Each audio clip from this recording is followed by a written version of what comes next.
राजस्थान का राजसी परिधान है लहरिया। सावन के मौसम में महिलाएं ये खास परिधान पहनती हैं और पारंपरिक तीज उत्सव मनाती हैं।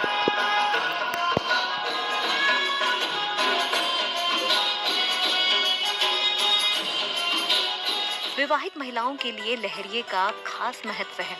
गुलाबी शहर जयपुर में इन दिनों लहरिया की धूम है। यहाँ तीज उत्सव मना रही मनीषा सिंह कहती हैं कि ये सिर्फ उत्सव नहीं, हमारी आस्था भी है।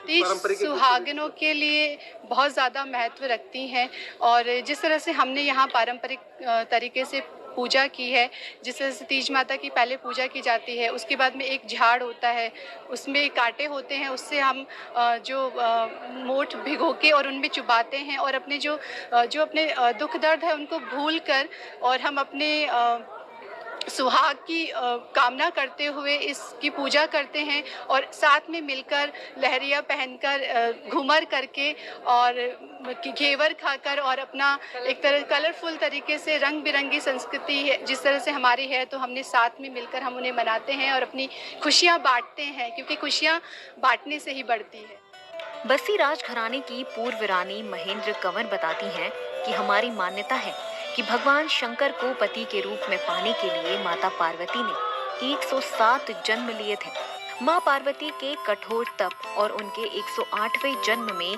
भगवान शिव ने देवी पार्वती को अपनी पत्नी के रूप में स्वीकार किया। तभी हरियाली तीज के व्रत की शुरुआत हुई।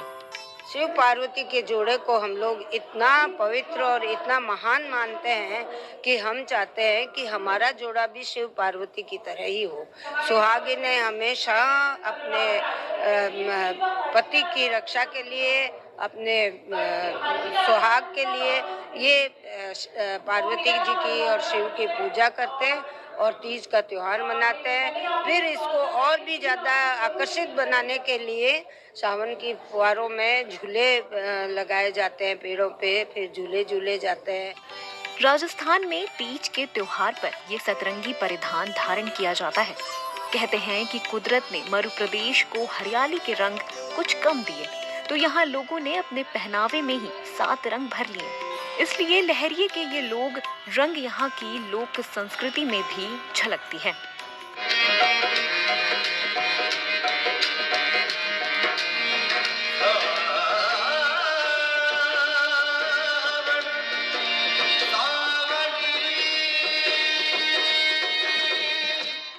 दो 2019 में मिसेस इंडिया रही श्वेता मेहता मोदी ने भी इस उत्सव का जमकर लुत्फ उठाया और अपने अनुभव शेयर किए। राजस्थान में हमारे तीज लहरिये का बहुत ज़्यादा महत्व है। जो नवविवाहित लड़कियां हैं, जो नई नई शादियां हुई हैं, जिनकी सगाई हुई है, उन सब के इस टाइम पे संजारा आता है और उसका एक अलग ही महत्व है, उसकी एक अलग ही खुशी है।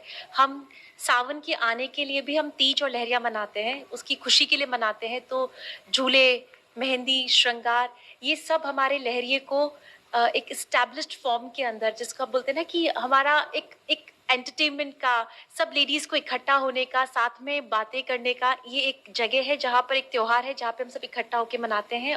उत्तर भारत में जहाँ इस त्योहार को हरियाली तीज कहा जाता है, तो वहीं पूर्वी भारत में इसे कजली तीज बोला जाता है। ये दिन महिलाओं के लिए सजने संवरने का और लहरिया पहनने का है। जो जैसे न्यूली मैरिड जो होते हैं, उनकी जो फर्स्ट तीज होती है वो तो बहुत इम्पॉर्टेंट होती है। इवन उनका जो फर्स्ट सावन होता है वो भी इनके पीहर में ही मनाया जाता है। तो ससुराल वालों से सिंजारा वगैरह जाता है पूरा प्रॉपर तरीके से और तीज मनाई जाती है। और तीज बेसिकली जैसे सुहाग ने करवा चौथ से आप रिलेटेड कर सकते हैं। जो करवा चौथ में जो परंपराएं निभाई जाती है वही तीज में निभाई जाती है। उसी तरह व्रत किया जाता है, उसी तरह चांद को अर्घ दे के आपको खाना खाना होता है। इस तरह तीज मनाई जाती है। वाकई कई रीति रिवाज हमारी संस्कृति के परिचायक हैं, जो ये बताते हैं कि बहू बेटियों की मान मनुहार के अर्थ कितने गहरे हैं। सावन के महीने में तीज के मौके पर मायके या ससुराल में बहू बेटियों को लहरिया लाकर देने की परंपरा भी इसी सांस्कृतिक विरासत का हिस्सा रही है और आज भी है।